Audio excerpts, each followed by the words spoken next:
All men and all boys just wait a minute and ఈ legal update వచ్చేసి men మీకోసమే. And ఇవాళ మాట్లాడే టాపిక్ అనేది చాలా sensitive and underrated topic. And many people ఎవరైతే ఈ టాపిక్ కోసం మాట్లాడాలనుకున్నారో ఎందుకు మాట్లాడరో కూడా నాకు తెలియదు. అండ్ ఆ టాపిక్ వచ్చేసి సెక్షువల్ అసాల్ట్ ఆన్ బాయ్స్ అన్నమాట. జనరల్‌గా ఒక విమెన్ మీద సెక్షువల్ అసాల్ట్ జరిగితే అందరూ రియాక్ట్ అవుతారు. కానీ అదే సెక్షువల్ అసాల్ట్ ఒక మెన్ మీద జరిగినా, ఒక బాయ్ మీద జరిగినా ఎవరు రియాక్ట్ కూడా అవ్వరు. అండ్ అట్‌లీస్ట్ ఆ పర్సన్ అయినా వచ్చి ఎవరికీ చెప్పలేరు. నన్ను ఒక విమెన్ ఇలా చేసిందని చెప్పడానికి కూడా వాళ్ళు చాలా ఆలోచిస్తారు. అండ్ ఇలాంటి ఇన్సిడెంట్ కర్ణాటక హైకోర్ట్ ముందు వచ్చిందనమాట. అండ్ ఈ కేసులో ఏం జరిగింది అంటే, ఒక 53 ఇయర్ ఓల్డ్ విమెన్ ఒక 13 ఇయర్స్ ఓల్డ్ బాయ్‌ని సెక్షువల్‌గా అసాల్ట్ చేసింది.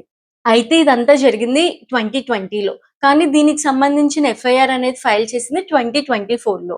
అయితే ఇప్పుడు డిఫెన్స్ లాయర్ ఏమని ఆర్గ్యూ చేశారు అంటే, ఈ ఇన్సిడెంట్ అనేది 2020లో జరిగితే, ఎఫ్ఐఆర్ మాత్రం 2024లో ఫైల్ చేశారు. 4 ఇయర్స్ డిలే ఉంది అన్నారు.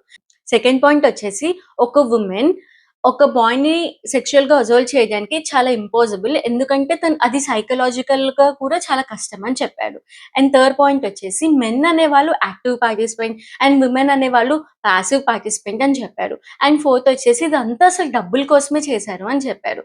ఇదంతా చూసిన కర్ణాటక హైకోర్ట్ ఈ ఆర్గ్యుమెంట్స్ అన్నిటిని రిజెక్ట్ చేసి ఏమని చెప్పింది అంటే, ఈ పోక్సో యాక్ట్ ఏదైతే ఉందో అది జనరల్ న్యూట్రల్. ఒకవేళ ఈ సెక్షువల్ అసాల్ట్ అనేది గర్ల్ మీద జరిగితే ఎలా రియాక్ట్ అవుతదో, ఎలా అప్లై అవుతదో సేమ్ ఒకవేళ బాయ్ మీద జరిగినా కూడా అంతే రియాక్ట్ అవుతది. అండ్ స్టీరియోటైప్ దట్ విమెన్ ఇలాంటివి ఏం చేయరు అనే దాన్ని కూడా రిజెక్ట్ చేసేసారు. And also this point that women are passive participant and men are active participant. ఈ పాయింట్‌ని కూడా రిజెక్ట్ చేసేసారనమాట. మొత్తానికి కేస్ అయితే ఇన్ ఫేవర్ ఆఫ్ బాయ్‌కి జరిగింది. కానీ ఈ జడ్జ్‌మెంట్ అనేది కర్ణాటక హైకోర్ట్ అనేది డెలివర్ చేసింది. But there are chances that తిను సుప్రీం కోర్ట్‌కి కూడా ఎళ్ళే ఛాన్సెస్ ఉన్నాయి. ఇఫ్ ఇన్ కేస్ ఈ కేస్ అనేది సుప్రీం కోర్ట్ టేకప్ చేస్తే what will be the judgment? And ఈ కేస్ మీద మీ ఒపీనియన్ ఏంటో please do comment. Thank you for watching.